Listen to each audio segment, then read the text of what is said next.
Current खाम भनेको तर आज यस्तो पो भयो अनि यो कराई जति धोए पनि गोरो नहुने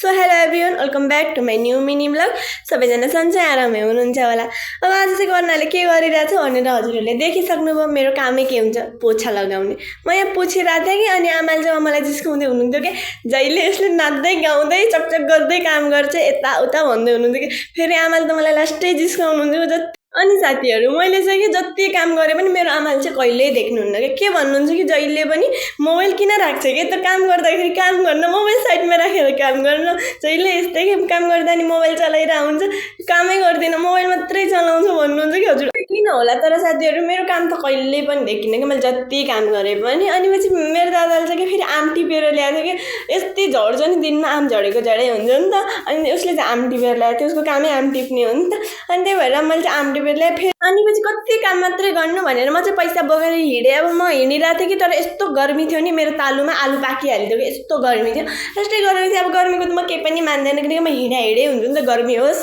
पानी होस् जे होस् अनि पछि चाहिँ मैले चाहिँ करेन्ट ल्याएर आएँ अनि करेन्ट ल्याएर अनि चाहिँ मैले बोइल गरेँ अनि बोइल गरेर चाहिँ त्यसमाको मसलाहरू मिक्स गरेँ फेरि हामीले पुरा मसला हालेन कि किनकि पिरो त खान सक्दैन नि त धेरै पिरो हुन्छ अनि त्यही भएर खान सक्दैन भनेर मैले एउटै मात्रै मसला हालेको थिएँ दुईवटा ल्याएको थिएँ एउटा मात्रै हालेँ अनि त्यही माथि नि वाइ मिक्स गरेको थिएँ कि अनि अलिक साथीहरू अनि करेन्ट पनि गुलियो हुन्छ र तर साँच्चीकै कि आजको किनकि मसला एउटै हाले हुनाले हो कि किन हो तर गुलियो लाग्यो क्या मलाई साँच्चीकै यस्तो गुलियो तर मैले यति खाएँ करेन्ट तर मैले आजको जस्तो टेस्ट अर्कै माने कि अर्कै गुलियो सायद एउटै हाले हुनाले होला सो गाइज आजको लागि यति नै भेटौँला अर्को भ्लगमा बाइ बाइ गाइज।